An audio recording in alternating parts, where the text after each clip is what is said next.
কোরবানির দিনে আল্লাহর জন্য পশু জবাই করা এটাই হচ্ছে কি সবচেয়ে উত্তম আমল, সবচেয়ে প্রিয় আমল আল্লাহ তাআলার কাছে। আর এটার ফজিলত কি? রাসূলুল্লাহ সাল্লাল্লাহু আলাইহি ওয়াসাল্লামের পরে বলেছেন, ওয়া ইন্নাহু লায়াতি ইয়াউমাল কিয়ামাহ, এই যে পশু তুমি আল্লাহ তাআলার নামে জবাই করছো, এই পশুটা কিয়ামতের দিন উপস্থিত করা হবে কি নিয়ে?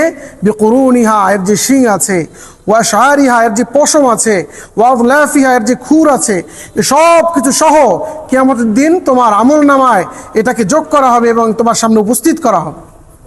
সুবহানাল্লাহ।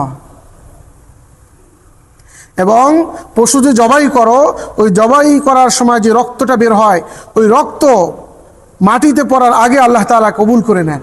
সুবহানাল্লাহ। ওয়া ইন্নাদ দামা লা ইয়াকাউ মিনাল্লাহি বিমাকানিন ক্বাবলা আন ইয়াকা মিনাল আরদ, নিশ্চয়ই কোরবানির পশুর যে রক্ত আছে এটা জমিনে পড়ার আগেই আল্লাহ তাআলার কাছে কি হয়ে যায়? কবুল হয়ে যায়। সুবহানাল্লাহ। আরেকটা হাদিস তো একটু আগেই বলেছি, বিকুল্লি শাওরাতিন হাসানা, প্রত্যেকটা পশমের বিনিময়ে আল্লাহ তাআলা কি দান করবেন? নেকি দান করবেন। কোরবানি করতে হবে কার নামে? একমাত্র কার নামে? মানুষকে দেখানোর জন্য নাকি কার জন্য? একমাত্র আল্লাহর সন্তুষ্টির জন্য। যে আয়াতটা বললাম, ফাসাল্লি লিরাব্বিকা, একমাত্র তোমার রবের জন্যই নামাজ পড়ো এবং কোরবানি করো।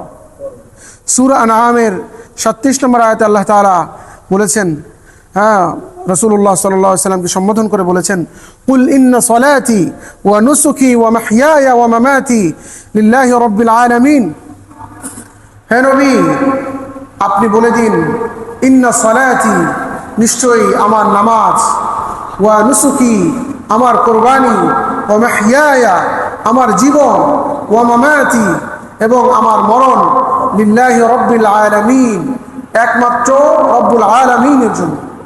একমাত্র কার জন্য? আল্লাহ তাআলার জন্য। প্রত্যেকটা ইবাদত কার জন্য করতে হবে? আল্লাহর জন্য করতে হবে। আল্লাহর জন্য ইবাদত না করলে ওই ইবাদতকে আল্লাহ তাআলা কবুল করবেন?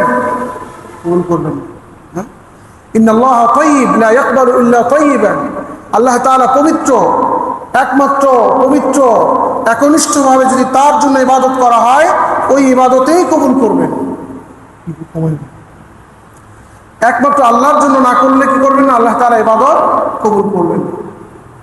এই জন্য প্রত্যেকটা কাজ মুমিন কার জন্য করে? একমাত্র আল্লাহর সন্তুষ্টির জন্য। আল্লাহর সন্তুষ্টির জন্য যদি না করে ওই ইবাদত কি হবে না? আল্লাহ তাআলার কাছে গ্রহণ